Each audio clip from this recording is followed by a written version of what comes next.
Okay, I think we'll go ahead and get started. Welcome. Thank you for joining us. I'm Tatiana Ginsberg, Director of Artistic Projects and a Master Collaborator here at Dieu Donné Paper Mill in Brooklyn. It's a pleasure to have Mika Obayashi with us. Mika is a fiber and sculpture artist from Michigan. She earned her BA from Amherst College and an MFA from Tyler School of Art and Architecture. She has shown her work in Kyoto, Japan, and all over the northeastern US, most recently at NADA in New York, which was a big success with 5U Space. And Mika was our 2025 to 2026 West Bayview Fellow here. This is a very special fellowship, which was created by artist Joan Hall and her late husband, Mark Weil, to offer advanced training in collaborative papermaking and to further the work of an emerging artist in our field. And Mika is such a great example of that. As we get started here, I'd like to thank our sponsors who made this program possible, which include the New York State Council on the Arts with the support of the governor and the New York State Legislature, the New York City Department of Cultural Affairs in partnership with New York City Council, and of course, the West Bayview Foundation and generous individual support. During the webinar, as you're watching, if you have questions, please go ahead and just put them in the Q&A function at the bottom of your screen there. You can do that at any time, but we'll save our questions for the end. But we encourage you to just sort of ask as you think of something. And then if you would like to turn on automated captions, you can do that by clicking the closed caption button at the bottom of the screen. And if you would like to watch this recording later or any of our past virtual talks, you can find them through our Dieu Donné website and our YouTube page. So now I will turn it over to Mika. Welcome. All right. Thank you for that introduction. Just wanted to give a thank you to Dieu Donné, as well as the West Bayview Foundation for making this fellowship and this talk possible. Specific thank you to Joan Hall, of course, and this thank you to the studio team at Dieu Donné, Tatiana, Amy, Catherine, Margot, Sylvia, and the fellows that I overlapped with, Caroline and Andrew. Everyone taught me so much in the studio and made this work that I'm about to share possible at all. So thank you. I wanted to structure this talk by first speaking about my previous work in paper, my early experiences in paper, and the ways my practice has changed over time, what I was doing coming into the fellowship, and then the fellowship work, and then sort of like what's next. So I learned how to make paper at Mount Holyoke College. I sort of randomly took a paper making class. It was a Japanese paper making class. And I was immediately like very drawn to the material for a couple of reasons. One being the history, this deep history that in all parts of the world, there's a history of paper making, and also the materiality.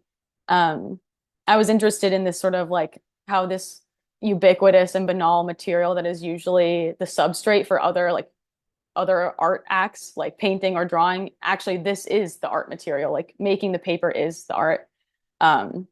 I like this idea of sort of guiding a plant material into pulp and then guiding that pulp into a sheet of paper. So you're sort of gently moving this material into a new way of being, but sort of it's a new form, but it's like maintaining its integrity. It still has all the qualities of the thing that it once was. There's so much potential in paper, and it's in these first experiences with paper that I was really thinking about how our understanding of the world is largely mediated through material. And so that's often the material of the everyday. You come into contact with paper, every day, but you don't think about it too much. And so this has remained relevant to me and through everything I do. I felt a real possibility with paper. And so I knew so this was part of my undergrad thesis. I was guided by this like really simple question, which is that paper is typically flat, but I wanted to make it dimensional. So how could I do that? And so I found that stacking layers of handmade paper and then basically sewing a grid of strings through the paper and then sort of expanding that stack allowed for the dimensionality that I was looking for. And then I also discovered that within this installation, I could rip the sheets of paper to add further dimensionality. So what you see on the left is like the study that I did in my studio just to see like at like a really small scale if this would actually work at all. And then on the right is the finished piece. Um, and then as I was working on these things, I kind of created this formula, which is this grid of strings. And within that, these sheets of paper that sort of can become dimensional and like float within the grid. This idea of being able to look at, in, and through the piece all at once. There's this sort of three layers of experience, which is why in this piece I was interested in having this like impenetrable, like this visually impenetrable core, which is a ball of feathers. And so I did this for several years, like after I graduated, changing like the scale and like maybe the type of paper it was. This is abaca. The last one was washi, Japanese paper. So changing the scale and changing the color, changing the orientation. And for this work, it's called Gospel of Three Dimensions. The goal of this work in particular was to put into the same room ideas of dimensionality and spirituality. The title comes from Edwin Abbott's book called Flatland, which if you haven't read it, I recommend it for any artist. I think it's a good book. It's about these anthropomorphized flat shapes that live on this world called Flatland. And one day, one of these shapes, a square, is visited by a sphere, like a being of a higher dimension. And so the way the sphere reveals itself on this flat plane is that if you can imagine a sphere passing through a flat plane, it would first appear as a dot, and then smaller circles getting larger and larger and larger, and then as it's descending, smaller and smaller and smaller. And so it was a way to describe, well, first that every three-dimensional object is just like infinitely many small flat planes stacked on top of each other, which is something that I'm interested in, working in the way where I'm using flat sheets of paper to create a dimensional installation. But for me, what was also interesting was this idea of like a really simple aesthetic experience becoming transcendental, becoming spiritual. And it's like he's describing like some sort of like religious enlightenment. And this is the first iteration of the work. I wanted to make it physically like encapsulating to a person. I wanted like a person to have like to have this moment. You can really only fit one person into this structure.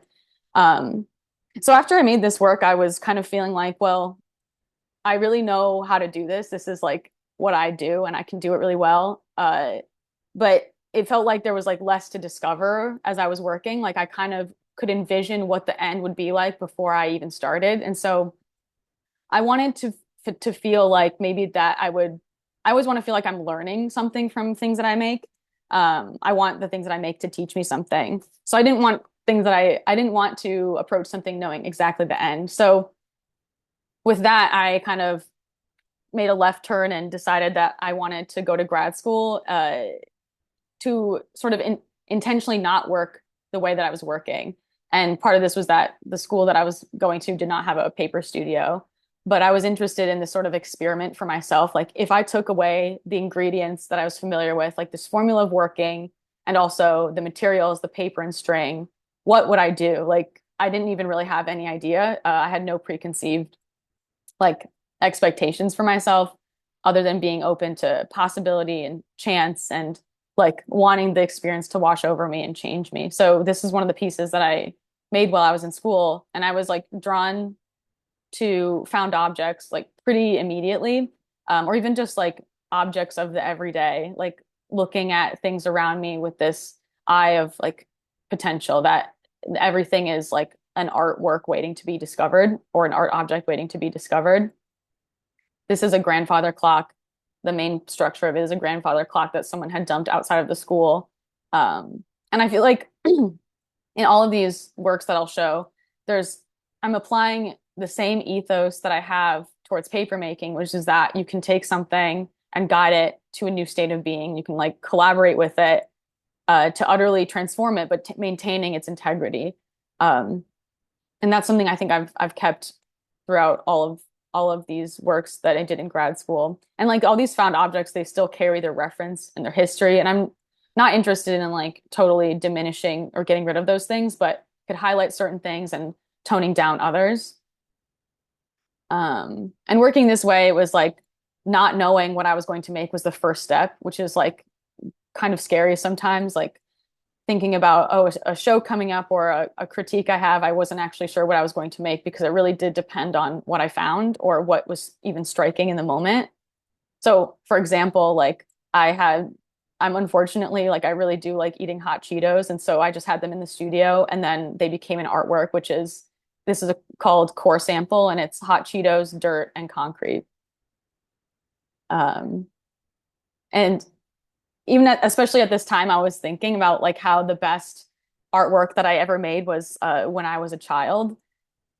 Um, it always feels like now trying to return to that state, like this egoless state of just like being curious about the world and like you're really open to information. Like information is being input, and then as a kid, you're just outputting art without like a real sense of like you thinking like, is it going to be good? Does it mean something? Or, any of these other thoughts that like keep us from creating art.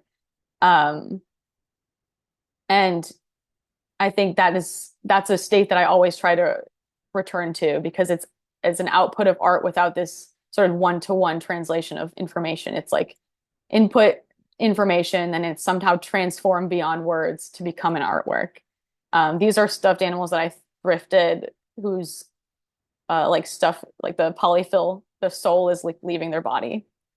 Um, and I know it's impossible, but I think something I think about a lot when making these works and then the works at Dieu Donné was that I myself want to be less and less present in the work. I want to feel like I'm just acting as a conduit through which these materials come together almost naturally and like with their own logic, that things just kind of arise.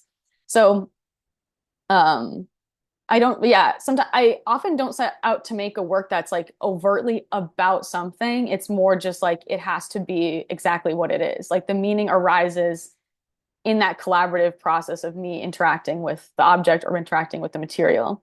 And so, working this way and then taking a step back from the installation work that I was doing before was like, I think totally essential. It widened my scope. It like kind of, uh, made me realize there was so much more was possible. Like I was capable of a lot more.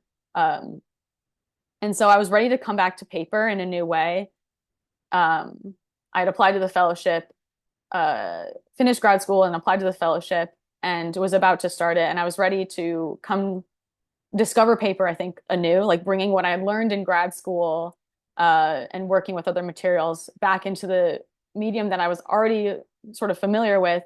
But almost treating it like I had a beginner's mind. Like I didn't want to go through the same motions that I had been through before. So again, not a part of the whole, start of it was not knowing what I was going to do and being open to what was possible.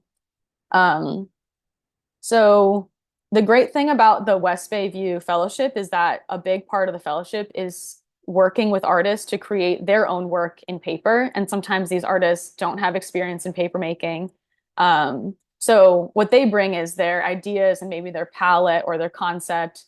And then as the paper maker and the collaborator in the situation, at Dieu Donné, we provide like the enthusiasm for the project and also the skills to execute it. So these are some of the artists that I worked with in the studio. Um, and you get to exercise all the great thing about this too is that you get to exercise all the creative muscles that happen in making an artwork, but you're also relieved of the stress of it being your artwork. You just get to be excited about the outcome. And also there's like the satisfaction in just like helping someone do what they want to do and showing someone that something is possible within paper. Um, and I really learned so much from these artists. Learned not just how to approach that you can approach paper in, so many different ways, but also how like an attitude thing, like how do you handle having 3 or 4 other people helping you make your artwork? What can someone else do for you that you don't have to do yourself. Um, and what if something starts to, maybe you don't like the look of something? How do you respond to that? And I feel like I was always watching artists in the studio to see kind of what the attitude was that they had bring coming into the studio. And it was also thinking ahead to my fellowship days, which is part of the West Bay View Fellowship, is that at the end of the fellowship, we have some days in the studio where you get assistants, like the artist coming in. So you have some people helping you make your work. And so that's also what I was thinking about as I was helping these artists in the studio. And these are just some of the people that I worked with. But everyone taught me something in some way.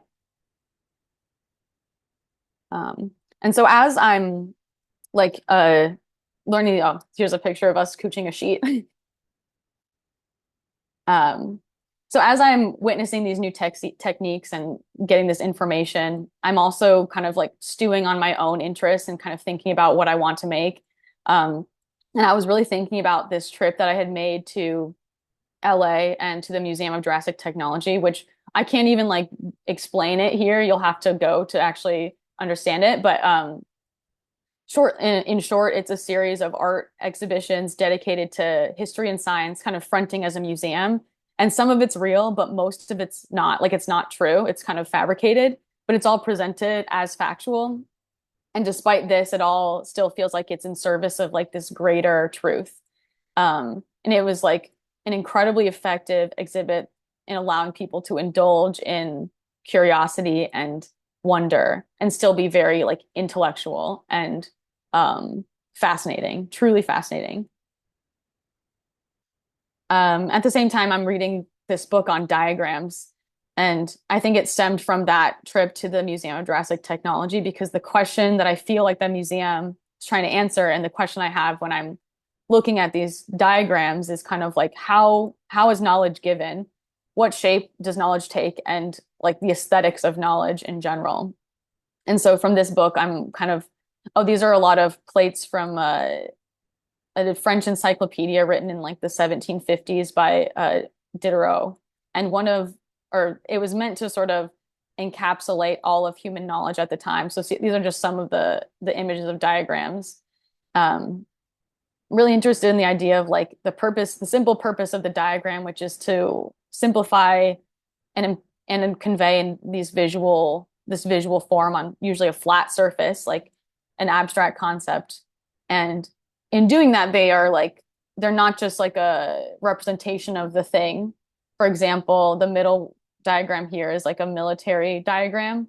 It's not just a representation of that, it becomes its own object. Um, and during the fellowship, I was living in New York, of course, and so I got to see so many good shows. And the ones that really stuck with me, this is just one actually, one example. It was at the Drawing Center, and there was a show that was just Trisha Donnelly's work, and then a a show called Voices of Space. And of course, it's at the Drawing Center, so all of the work is flat. Most of the work is flat. There was some sculptures by Trisha Donnelly, but that was really inspiring as well, just to kind of like look at a lot of two-dimensional work, knowing that that is what I was about to create was two-dimensional work. Because I knew that coming into the fellowship, I wanted to work flat because, I mean, many reasons. One, I really wanted to take a different direction from what I had done before. And then two, that Dieu Donné is so good at all these flat processes. And there's so many that I just don't know. I've never learned. I've never had the opportunity to work with. So I knew that I wanted to largely work flat, but still like had this desire for dimensionality. So for like, this is an example of one of the works that I was kind of early on experimenting with these flat planes laying on top of each other to create a dimensional shape. And the way it's made, I'm sure there's like paper makers on this webinar, but for those who are not familiar, I'll try to explain it the best I can given the image. But basically, I created a sheet of paper, which is what you see on the left on the mold, and did a process called blowout, which is, in my case, I cut a Mylar stencil out to the shapes that I wanted, which is that big rectangle at the bottom and that smaller shape at the top. and then you lay the Mylar stencil onto the wet sheet of paper. Um, and then you take this hose attachment and you spray away all the pulp that is not covered by the stencil. And then you can lift the stencil, and what you're left with is this just this sheet of paper that has been essentially formed to the shapes of your choosing. Um, and so what you see on the left, like that rectangle, then becomes what you see on the right here with that fan shape. And so, yeah, I found that like creating these like impossibly and annoyingly thin sheets of abaca, you can sort of create this dimensionality. And here's another example of the same stencil without that bottom portion. Um,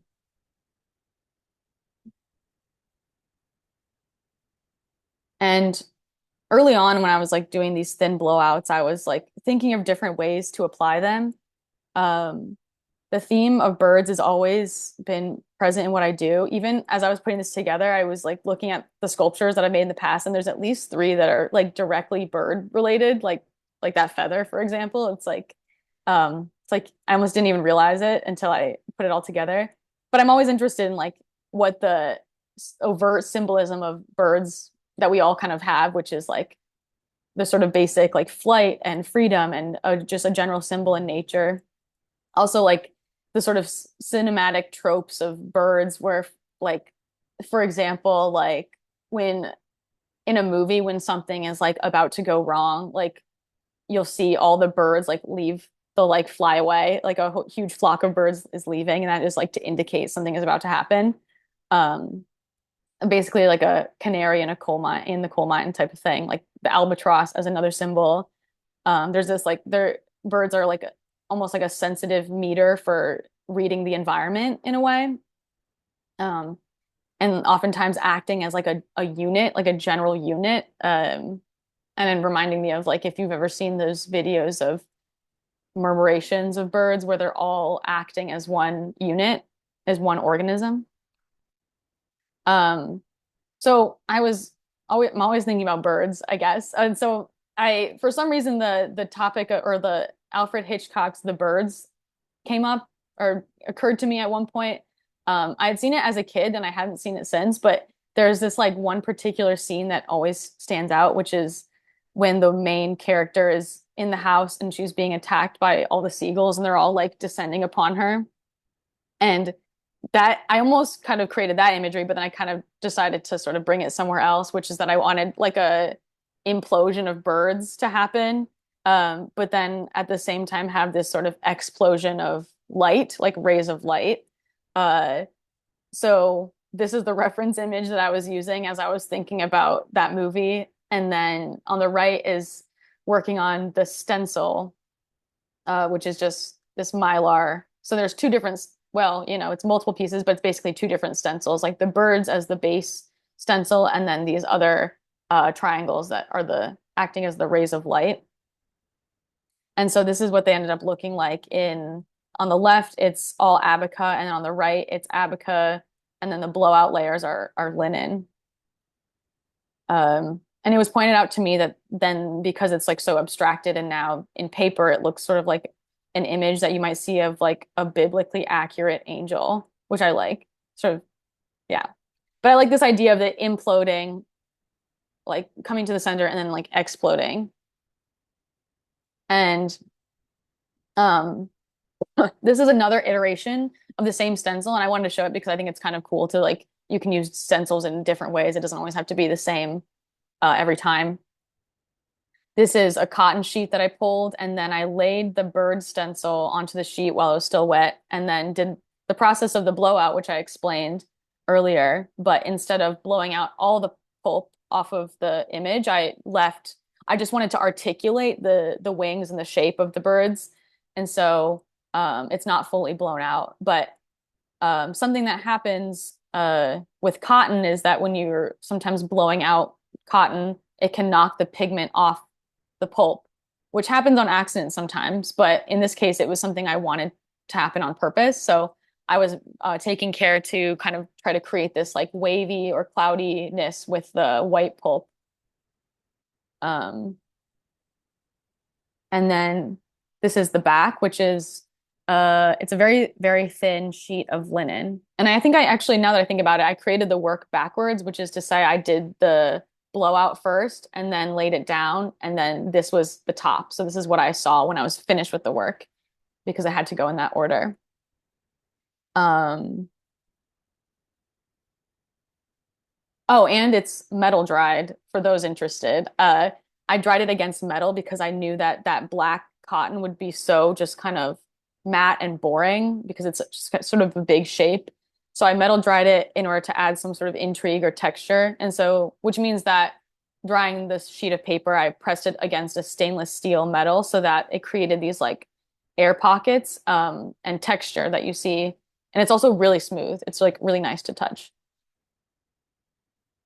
So I had different bodies of work like unfolding over time, this sort of like graphic, like blockier stencils, and then what I'll get into now, which is some more like sketchy, like drawing sort of works.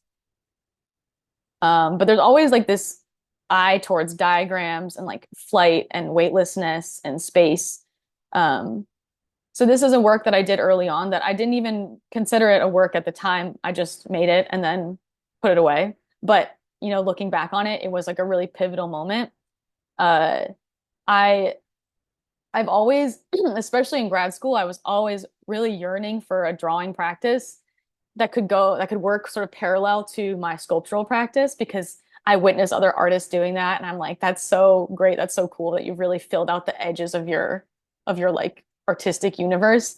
And but I would sit down to draw and I was just like, what? I don't know what to draw. Like I can't. I didn't want to draw my sculptures or have it be so direct.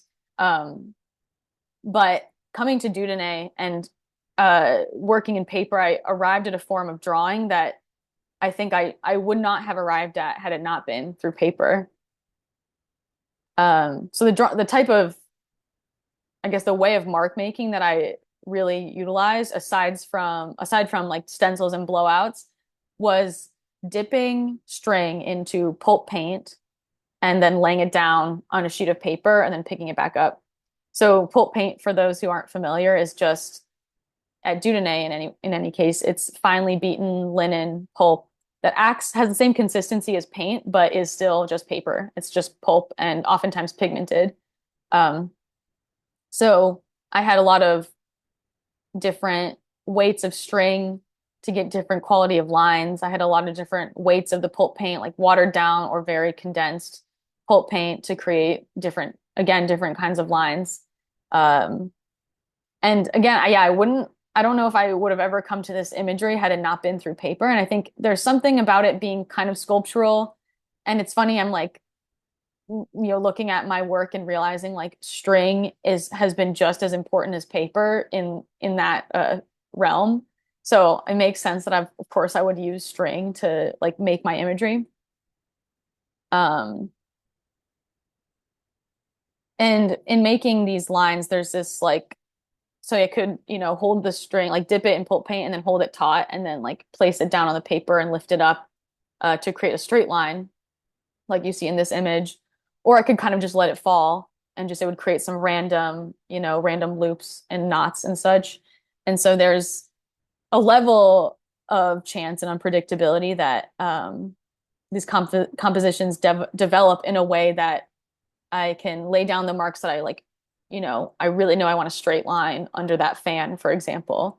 But then I could lay a sort of a random mark and then have to respond to it. So it's always just a continuous response of like what has happened before. I don't really go in with like an idea of like what it's going to look like necessarily.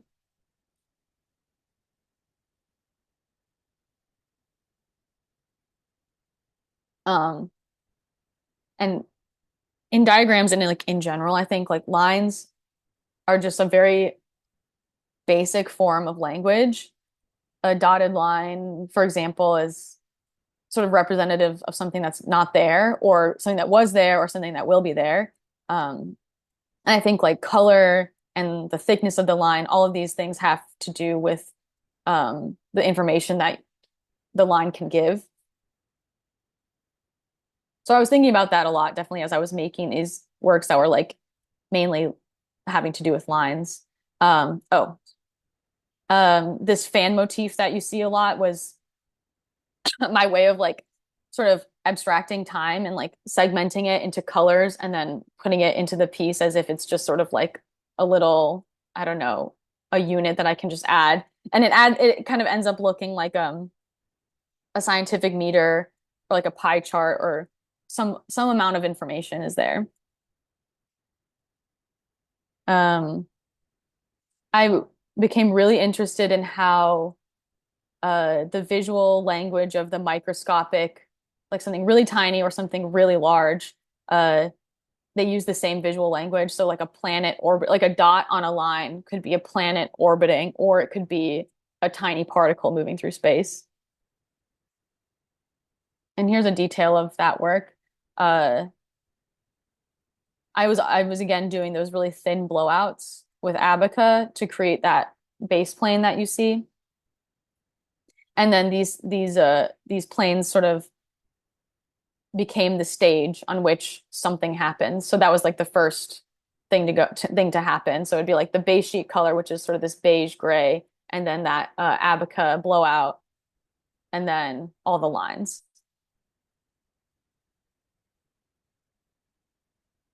And this is, I'm realizing like, well, I knew this at the time, but I'm, able to put it into words now is that the way of like making these planes and even including these planes was directly a reference to my sculptural work in paper, where it's like these planes, these like layers of paper.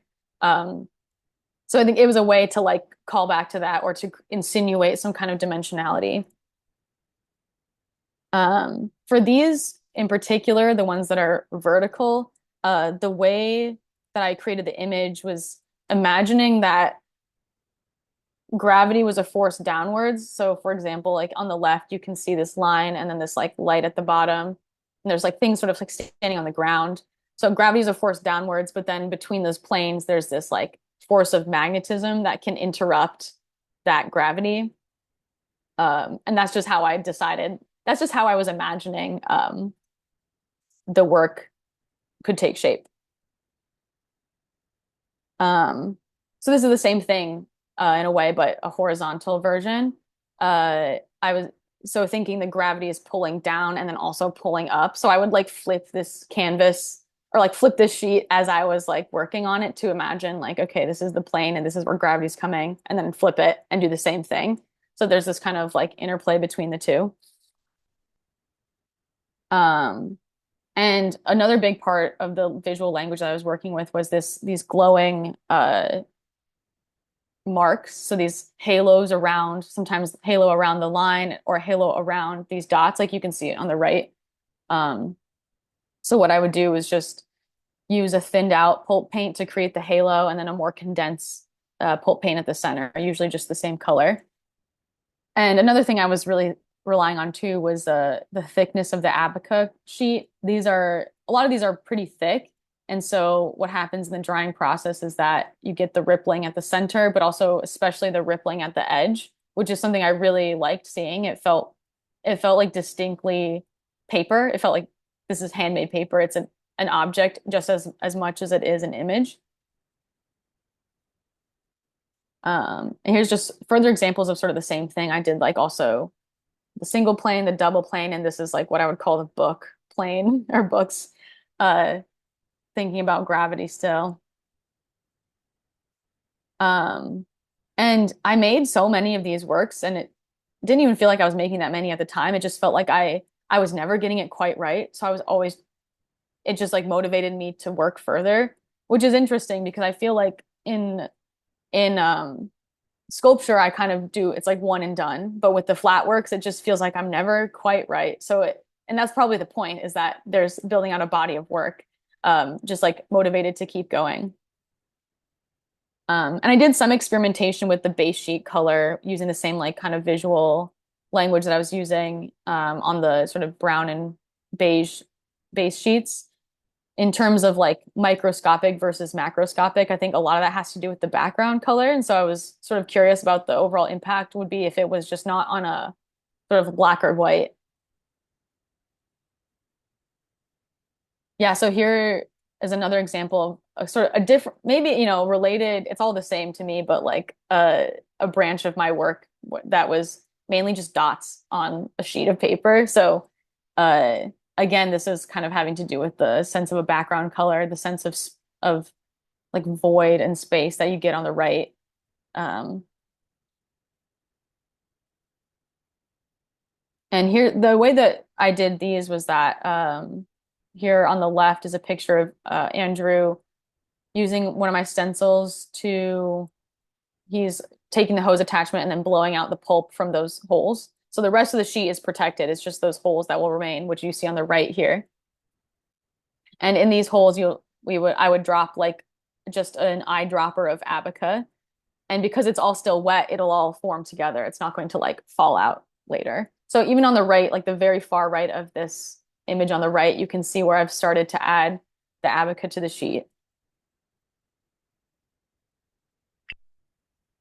Um, and here's Margot and Andrew in the studio during my fellowship days, filling in those holes with abaca. And I like this process because it allowed the base sheet to remain usually just fully cotton without having to like double couch like an abaca sheet onto a cotton. So I could do different colors of abaca into those holes. So here's an example of that sort of work.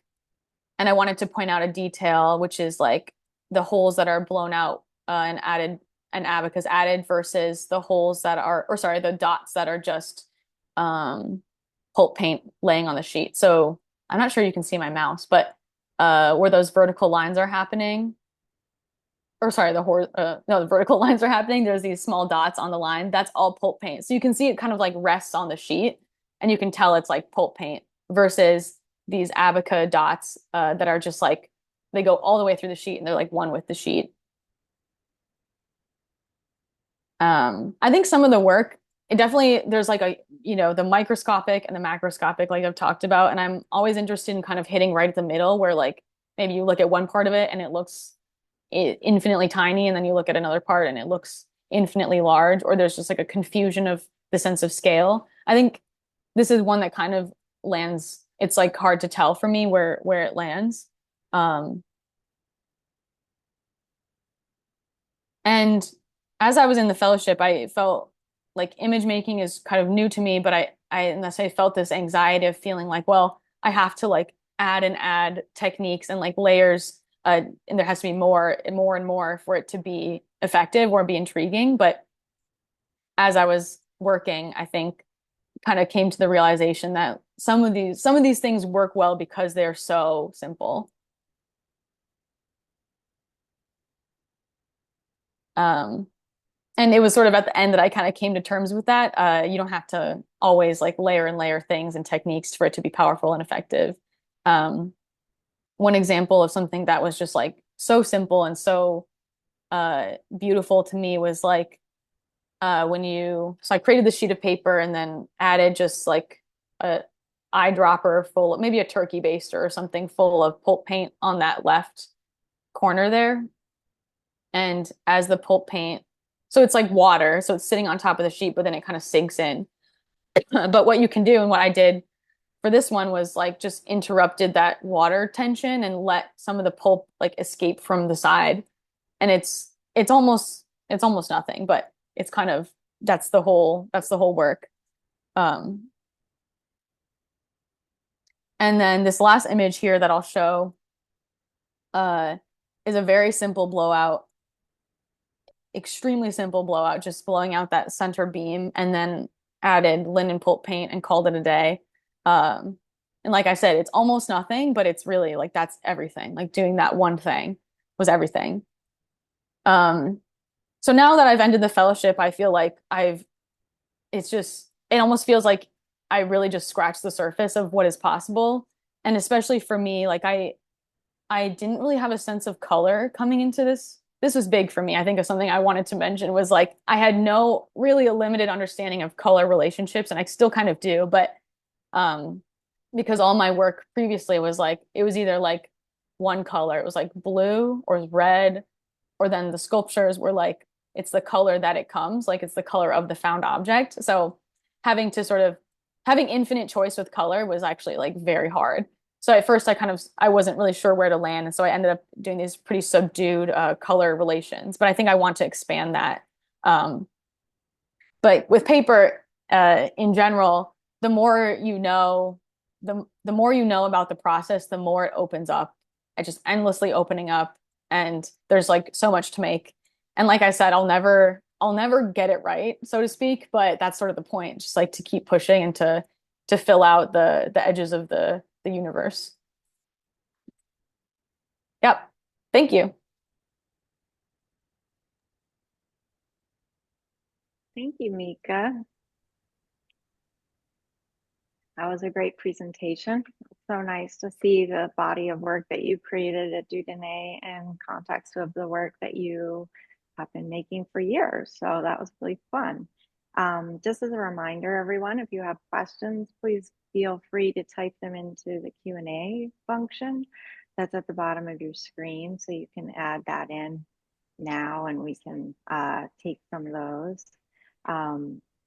One thing I wanted to ask you was, essentially, you know, it's interesting to me that you had made paper for a long time before you chose to go to graduate school and do something sort of else, and study fiber arts, which obviously paper is fiber and there's a lot of relationship there. But what do you think that paper offers you that other materials essentially haven't been able to offer you? Or how do you see, I guess, how do you see the work that you make maybe with like found objects and string and other kinds of things? Kind of, why do you choose one material versus another? At Hmm. Dieu Donné, you obviously had the opportunity to work in paper and a lot of, um, tools at your disposal. But then, it seems to me over time in your work, you're really thinking about like, what materials particularly work for you versus don't work for you and all of that. So I'd just be curious to hear you say something about like when you choose paper, why do you feel like it offers you something that other things don't, or in what Yeah, way? yeah, I think like what was intriguing about paper is it feels like when I learned how to make paper, it felt like it was had its own energy, like it was going to do what it was going to do, and you just have to kind of like it is a collaborator. Like you have to respond. You'll do something to it, and it will respond back to you, and then you have to like do a give and take of finding the happy medium of not for you cannot force it to do something. You can't like bend it and force it into shape, I feel with some materials you can like use like force is necessary, but with paper it's like sort of like you touch it and then you have to like leave it. And I like that almost equality of like me to the material. Like we're as important actors in this making of something. So I think like that's why it I've always come back to it because I can have that same attitude towards any material, but I think paper is where I developed that attitude. Like that's where it came from. Mm-hmm. Yeah, that makes a lot of sense. And if I remember right, a lot of the paper that you made before you worked here in the fellowship, you made a lot of Japanese style papers, lots of kozos, and worked with abaca. And um, so, coming here, you had a lot of different kind of tactile opportunities with different materials than you had used before too, right? So Hmm. that feels like it connects really well. Yeah. We have a few questions that I'll read. One is, we have a participant who said, I really enjoyed the supplemental information about what informed your experience at Dudonné, and is there anything else that helped inform your approach that you didn't have time to mention in detail? So Mm. that would be kind of an interesting thing to ask. Um, Yeah, sorry, there's a fire truck going by. I hope you can't hear it. Um, yeah, okay. that's a great question. Of course, I can't fit it all in. I mean, I saw so many shows that I think were really impactful. Just like the energy of being in New York, coming from like I was coming from Philly, which is also a big city, but New York has its own specific creative energy that feels like it's like anxiety, which is kind of like it pushes you, but it's also like overwhelming, which I think informed some of the way as I was, operating in the city. And I like that sort of energy, that frenetic energy. I mean, I talked a lot. I was always talking with with the collaborators at Dieu Donné, namely Amy and Tatiana, to like develop this body of work. And I was always in conversation with my friends from grad school to sort of like, get like a vibe check on the work. Like, what is this? Because you can kind of get lost in the process of paper. It's easy to be like, and then like when you come up for air, it's like then you look at it and it's not doing what you wanted it to do, but you were obsessed with like making it. So I was always showing my friends who have no experience in paper and who can't see the work and like physically what is it doing. So those things really definitely guided also where this work went and how it developed.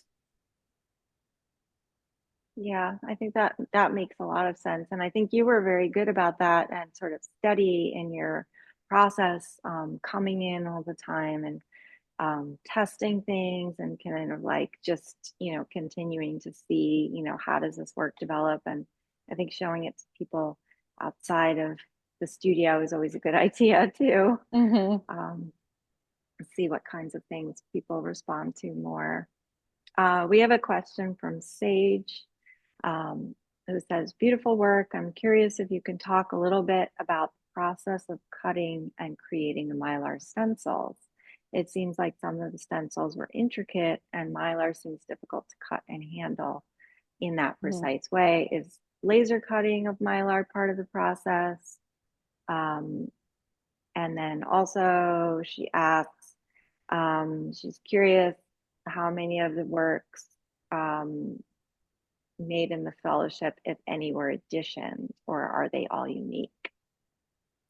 Oh, okay. Good question. Okay, so the first one, my stencils were actually really not that complicated, but they can get complicated. And we have at Dune, there's a plot cutter, so you can have a digital file that you can have a machine cut for you. And so if you have a lot of thin line or like a, really complicated stencil, I have never actually used the plot cutter because I didn't need it, but you can get mo way more complicated than I did.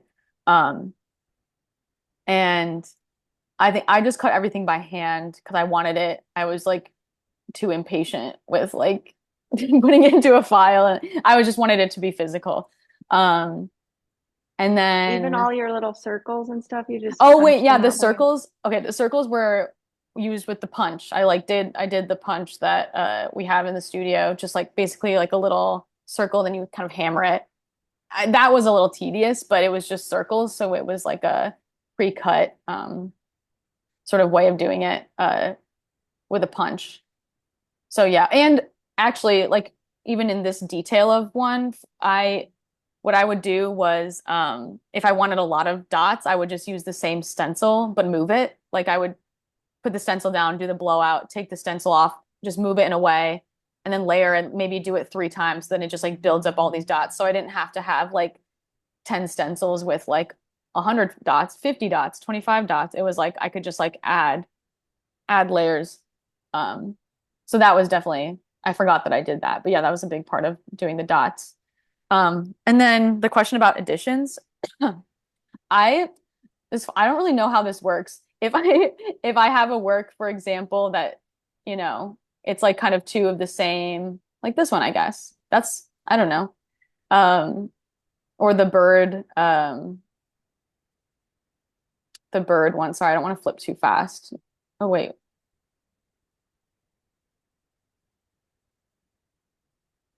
The bird one where it's like I did that stencil in that way several times. Like this is just two of them. I'd probably have four. So probably would be considered an addition because it's basically the same. That's a question for Tatiana.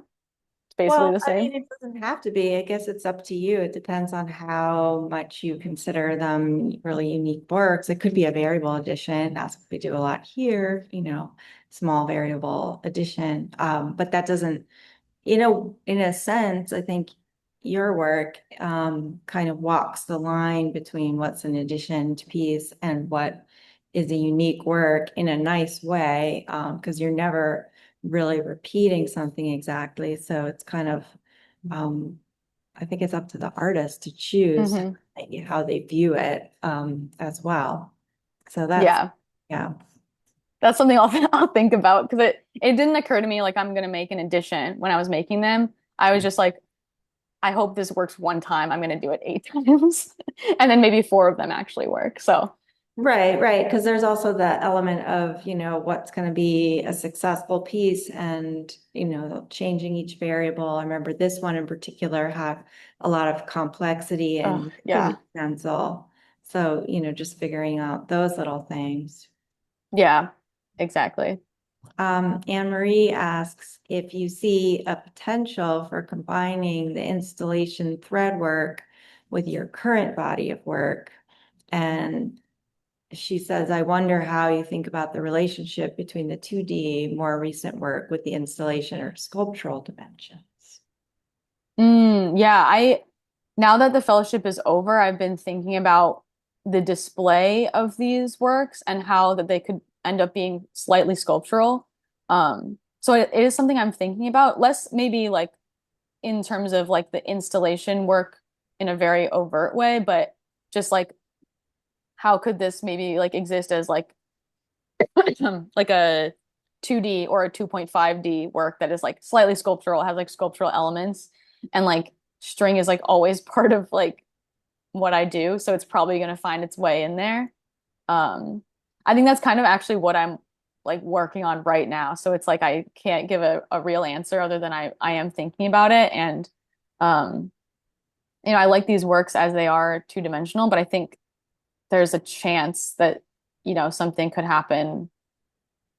I was interested in folding works and see what would happen there.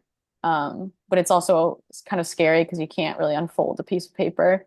Um, but yeah, we'll see. That'll be like the display of these works might be end up being sculptural sometime, some of them. Well, several people in the comments are asking about that, kind of could it move back to 3D? Will it stay flat, et cetera? So there's definitely a lot of interest in that. Um, whether people are curious or not. I think that Yeah. um, so Yuki asks, was there a discovery when making your most recent paperwork that really surprised you about the materials? And what is something you're excited to explore in your future work?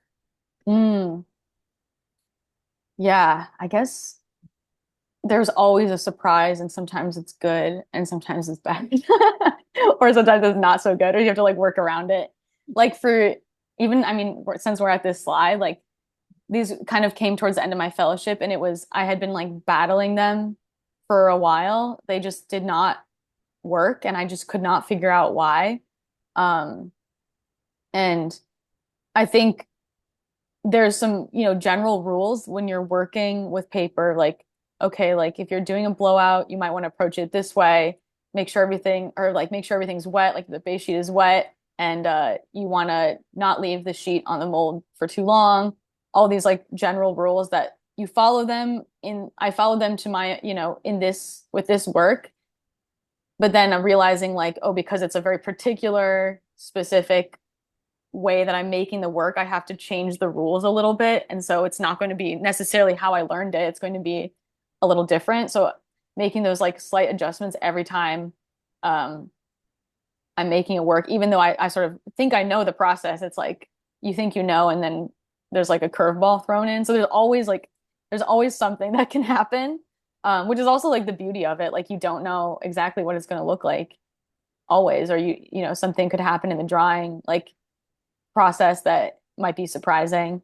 Um, Which did happen sometimes. that always happens. And sometimes I mean, usually I like the way the things dry with these like kind of pulls and the rippling and stuff. But um, yeah, what was the last part of that? What thinking about what's next or Yeah, is there something that you're excited to explore in your future work?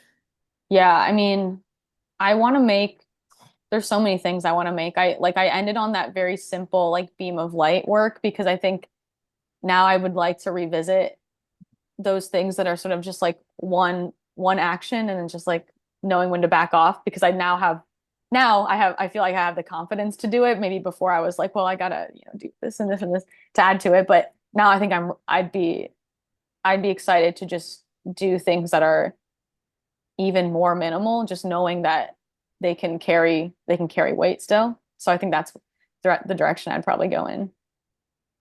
Very cool. I think we have time for one more question. And Mel asks how you bridge the gap between your relationship to the process of papermaking and the way that your peers view the work in its final form who don't have the context of the process of papermaking. Do you feel like you have to, I think, I don't want to put words in Mel's mouth, but I think the question is essentially, do you have to explain something about the process or how do you bridge that gap? My thinking is that like the art should be able to exist without me there, without me explaining how anything is done or what it means. So there's one experience. But then there's also the other experience that if I am in the room, like I will talk about it or I will be excited about the process and wanting to share it with someone who especially he doesn't know. So my hope is that in the end, like when all is said and done, it is just a work of art that could be appreciated for simply for exactly what it looks like and what it is and what it exists as without with no prior knowledge of anything about the process or about paper making. Um, but if given the opportunity, I do like to share like how things are made because then it just adds another layer of understanding to the piece that is not necessary, but it's nice to have. Yeah, I think that makes a lot of sense. And I think that you do that well. And thinking about your presentation at NADA, people had questions, it seemed like, about the process, but also just took in the work. And, it's Hmm. nice to get that kind of reflection also of just that the work exists, as you say, without you. Wonderful. Well, thank you so much to all of the participants, and thank you especially to Mika for being here with us today. And we look forward to seeing what happens next. Thank you.